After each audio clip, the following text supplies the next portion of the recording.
a importância da disciplina na igreja. E eu queria que você abrisse comigo em Gálatas, por favor. Gálatas capítulo 2. Gálatas capítulo 2, a partir do versículo de número 11. Gálatas capítulo 2, a partir do versículo 11. Diz assim a escritura: quando porém Pedro veio a Antioquia, enfrentei-o face a face, por sua atitude condenável. Porque antes de chegarem alguns da parte de Tiago, ele comia com os gentios. Quando porém eles chegaram, afastou-se e separou-se dos gentios, temendo os que eram da circuncisão. Os demais judeus também se uniram a ele nessa hipocrisia, de modo que até Barnabé se deixou levar. E quando eu vi que não estavam andando de acordo com a verdade do evangelho, declarei a Pedro diante de todos: você é judeu, mas vive como gentio e não como judeu. Portanto, como pode obrigar os gentios a viverem como judeus? Nós, judeus de nascimento e não gentios pecadores, sabemos que ninguém é justificado pela prática da lei, mas mediante a fé em Jesus Cristo. Assim também nós cremos em Cristo para sermos justificados pela fé em Cristo, e não pela prática da lei, porque pela prática da lei ninguém será justificado. Se porém, procurando ser justificado em Cristo, descobrimos que nós somos pecadores, será que Cristo então é ministro do pecado? De modo nenhum, diz Paulo. Se eu reconstruo o que eu destruí, estou provando que sou transgressor. Pois por meio da lei eu morri para a lei, a fim de viver para Deus. Em outras palavras, Paulo está dizendo: para ser um homem de Deus, eu tive que deixar a prática da lei para passar a servir a Deus de uma outra forma. Amém, meus irmãos? Que outra forma é essa? Versículo 20: fui crucificado com Cristo, assim já não sou mais eu quem vive, mas Cristo vive em mim. E a vida que agora eu vivo no corpo, estou vivendo ela pela fé no Filho de Deus, que me amou e se entregou por mim. Não anulo a graça de Deus, porque se a justiça vem pela lei, Cristo morreu inutilmente. Amém? Senhor, essa é a tua palavra, nós queremos ouvir a tua voz, nós te pedimos, dá-nos olhos para ver, dá-nos ouvidos para ouvir, Senhor, e um coração sensível para receber cada palavra que o teu Espírito deseja ministrar ao nosso coração. Ao pregador dessa noite, conceda-lhe graça, para que no abrir da sua boca, somente a palavra do Senhor seja ouvida. É o que nós oramos e agradecemos em o nome de Jesus, e quem crê diga.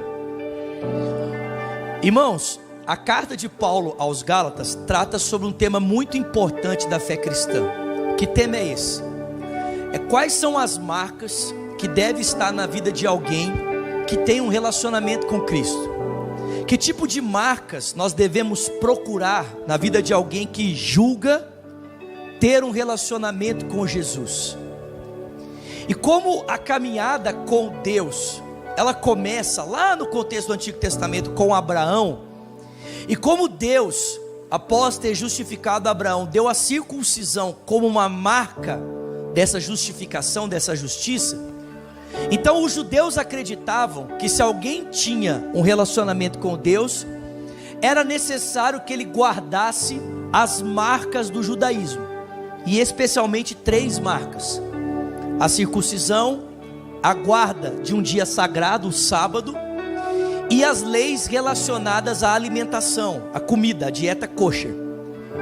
Então os judeus diziam: olha, se lá atrás Deus deu como um sinal a Abraão a circuncisão, para evidenciar o relacionamento dele com Abraão, então é justo que se os gentios, ou seja, os que não são judeus, estão entrando para a comunidade da fé, eles guardem esses parâmetros étnicos, culturais, para que se evidencie também o relacionamento deles com Deus: circuncisão, guarda do sábado e leis dietéticas. Só que o Paulo vai dizer que, na verdade, quando um gentio se converte a Cristo, a marca que Deus produz na vida dele não é uma marca externa, estética, é uma marca no coração, é um outro tipo de fidelidade, amém? Essa marca tem muito mais a ver com a maneira como essa pessoa permite que a vida de Cristo seja gerada nela pela obra do Espírito. Ou seja, não é a guarda desses elementos que produzem em mim a vida de Cristo, mas é o meu apego à vida do Espírito, é o meu apego ao Espírito Santo que vai produzir em mim a vida de Jesus. Não vivo mais eu, mas Cristo vive em mim. E à medida que eu confio em Cristo e na obra do Espírito para gerar essa vida em mim, então eu passo a viver uma nova vida, amém, meus irmãos? Só que enquanto Paulo está tratando desse assunto, ele fala de uma ocasião que aconteceu envolvendo um companheiro de ministério chamado Pedro. Paulo disse que quando Pedro foi para Antioquia, para conhecer essa igreja feita ali em grande parte de gentios, enquanto não haviam judeus ali, Pedro sentava na mesa e comia com todo mundo. Só que quando os judeus chegaram, o texto diz que Pedro, tendo medo dos judeus, saiu da mesa.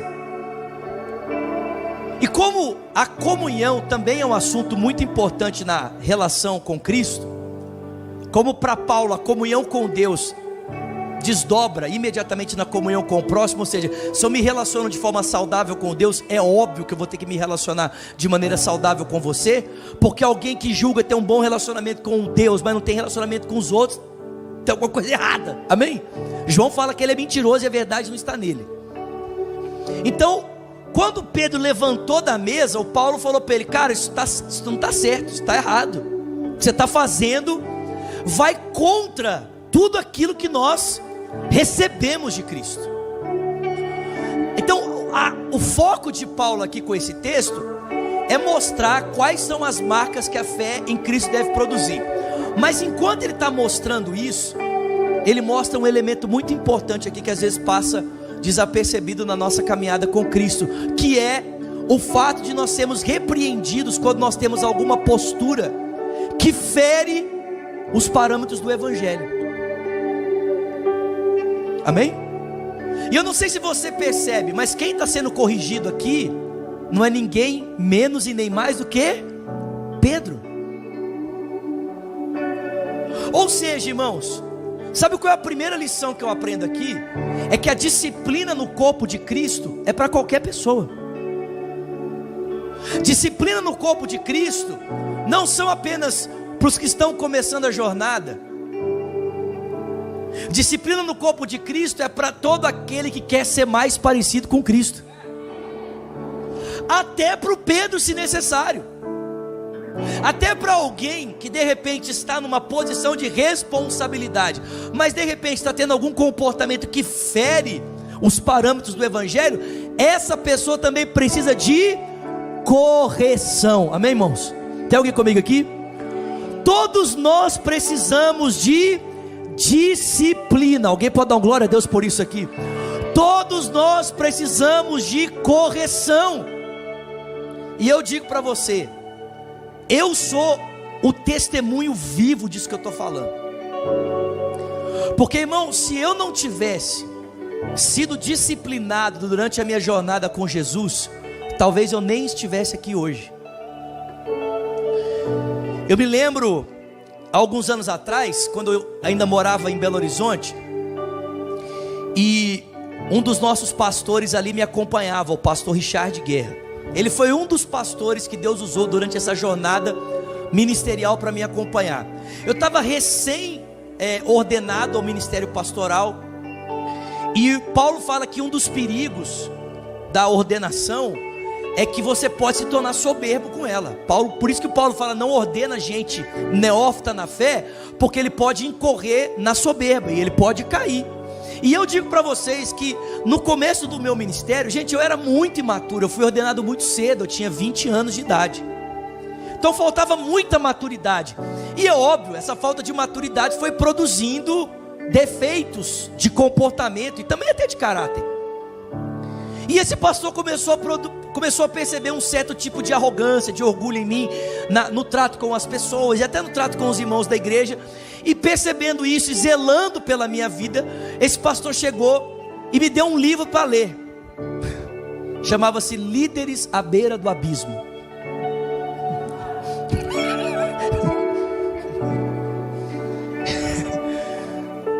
Se fosse submissão à autoridade era mais fácil, né, irmão? Então, de repente hoje, se você vê que alguém está precisando, né, de disciplina, compra um livro para ele. Submissão à autoridade, é mais leve o título. E ele falou assim: Zulato, estava orando por você, cara, eu senti que você tem que ler esse livro. E quando ele me entregou o livro nas minhas mãos, e eu li o título, na hora, eu já... né? Igual aqueles gatos arisco. O pelo das costas subiu, a unha cresceu. Eu falei para ele: cara, o que você está pensando? O que você está me dando esse livro para ler? Você está querendo dizer que eu estou à beira do abismo? Ele falou: não, cara, não estou querendo dizer nada. Só estou dizendo que eu estava orando por você e senti de te presentear com esse livro. E aí, irmãos, eu voltei para casa, coloquei o livro na minha prateleira e falei assim: eu não vou ler esse livro. Que absurdo! Como é que alguém dá um livro com um título desse para outra pessoa? O que ele está pensando? Mas à medida em que eu ia ter na minha devocional com Deus, o Espírito Santo foi falando comigo: por que você não pega o livro para ler? Eu falei: Espírito Santo, sério mesmo? Tenho tantos outros títulos teológicos aqui maravilhosos. Pega o livro, ele é pequeno. Você vai ler tão rápido. Você está acostumado a ler tanta coisa. Aí, convencido pelo Espírito Santo, eu peguei o livro para ler. Quando eu li o primeiro capítulo, eu cheguei a uma conclusão: talvez eu esteja próximo do abismo. Quando eu li o segundo capítulo, eu cheguei a uma outra conclusão: eu acho que eu estou andando perto do abismo. Quando eu li o terceiro capítulo, eu me vi dentro do abismo. Irmãos, aquele livro começou a abrir os meus olhos e eu comecei a perceber o buraco que eu estava sem me dar conta, sem perceber. E eu lembro que ao final da leitura, eu já estava de joelho no chão chorando, em arrependimento diante de Deus, por não perceber o que o orgulho estava produzindo na minha vida. E eu posso dizer para você que essa não foi a única vez que Deus precisou me esmagar por causa de orgulho. E eu lembro que eu procurei o pastor Richard, eu pedi perdão para ele. Eu falei: cara, obrigado que você me deu esse livro para ler, porque eu estava cego. Ele falou assim: Zulato, Deus te ama demais. Deus tem um carinho, um zelo especial pela sua vida. E é por isso que Ele me pediu para dar esse livro para você, porque Ele não quer ver o seu ministério sendo marcado por uma tragédia. A disciplina, irmãos, é para todo cristão. Por quê? Porque é por meio da disciplina que Deus nos leva a enxergar os maus caminhos que nós estamos andando, para Ele nos trazer para caminhos mais justos. Alguém pode dar um glória a Deus por isso aqui essa noite? Zulato, quando é que um crente tem que ser disciplinado? Eu te digo: quando ele tem qualquer tipo de comportamento que fere os parâmetros do Evangelho. Ou seja, qualquer tipo de comportamento que eu tenha que fere o ensino de Jesus é passível de correção. Para ficar bem claro, o que é o Evangelho? O Evangelho é sobre Cristo, amém? Sobre o Verbo que se fez carne, habitou entre nós, realizou prodígios, maravilhas e sinais, subiu a uma cruz, dando a sua vida por mim e por você, ressuscitou ao terceiro dia, amém? Subiu aos céus e há de voltar para julgar vivos e mortos. Isso é o Evangelho. Só que o Evangelho nos coloca numa jornada, numa história com Jesus. E qualquer parâmetro de vida que eu tenha que fere esse relacionamento com Cristo, ou seja, é aquela famosa pergunta, né? What would Jesus do? O que Jesus faria? Se você tem um comportamento que você sabe que Jesus não teria, isso fere o evangelho. E a esse comportamento nós precisamos de disciplina. Ou seja, percebe, o Pedro não estava adulterando, ele não estava roubando, ele não estava matando, mas ele estava fazendo acepção de pessoas. Fazer acepção de pessoas é um comportamento que fere o evangelho. Porque se Cristo tem um amor incondicional ao ponto de abraçar a todo homem e mulher que nele confia, e eu faço acepção de pessoas por meio do meu relacionamento na mesa, isso mostra que eu estou ferindo o evangelho. Então eu preciso ser disciplinado.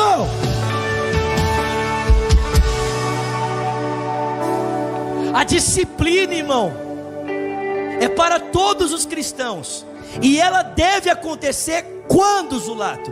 Quando eu tenho qualquer comportamento que fere os parâmetros do evangelho.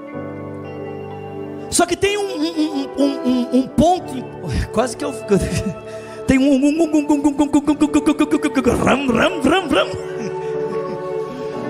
Lago meme.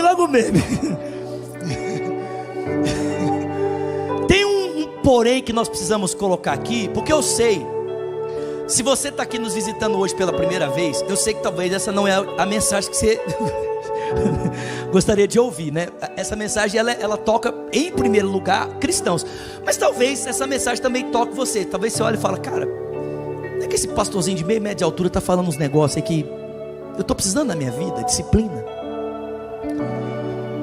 Mas talvez você venha já há muito tempo de uma caminhada com Jesus, e você viu pessoas sendo corrigidas e disciplinadas com motivos errados. Ou seja, as pessoas não foram disciplinadas com a intenção de serem resgatadas, transformadas, terem o seu caráter moldado para serem mais parecidas com Jesus.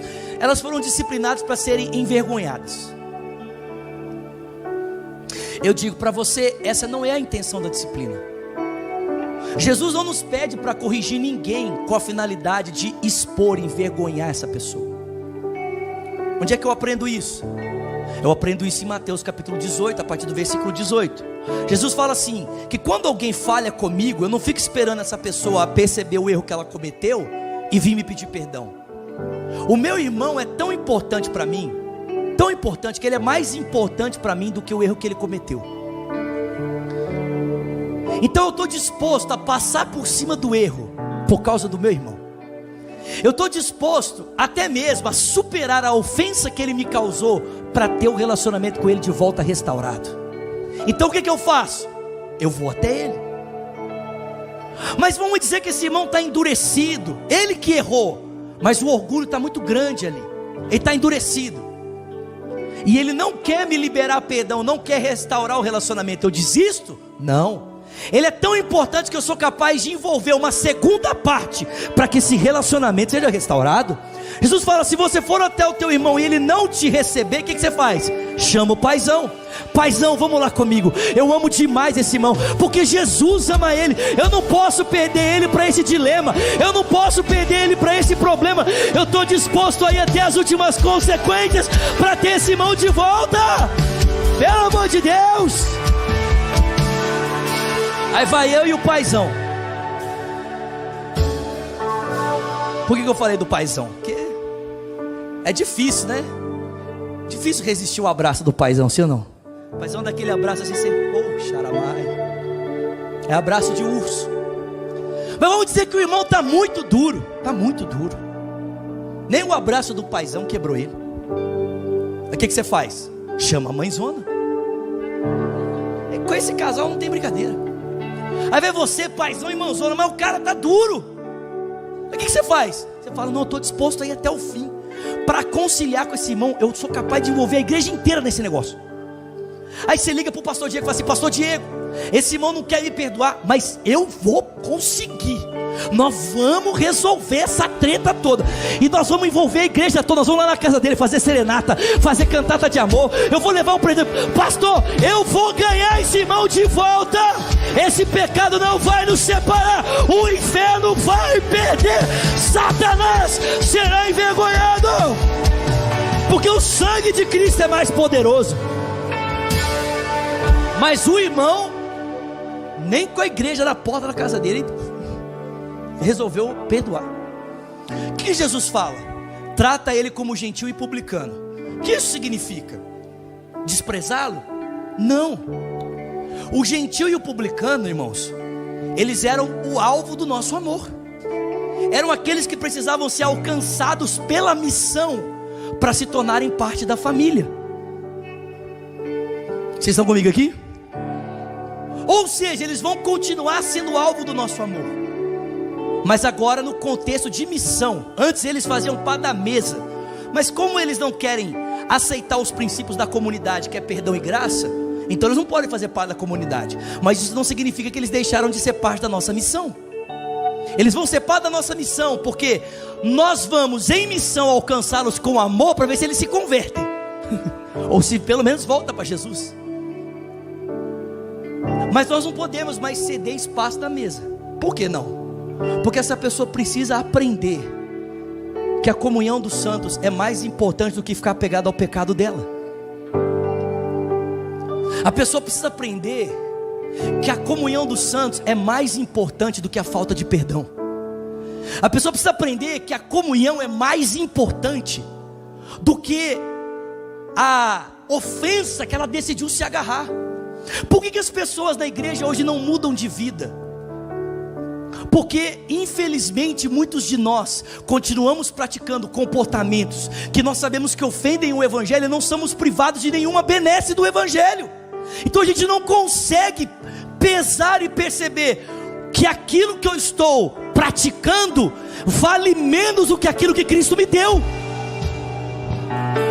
O dia em que você for disciplinado e começar a perceber que a graça que Cristo te deu é muito melhor do que o pecado que você está praticando, o pecado fica de fora, para que você possa abraçar o compromisso da graça.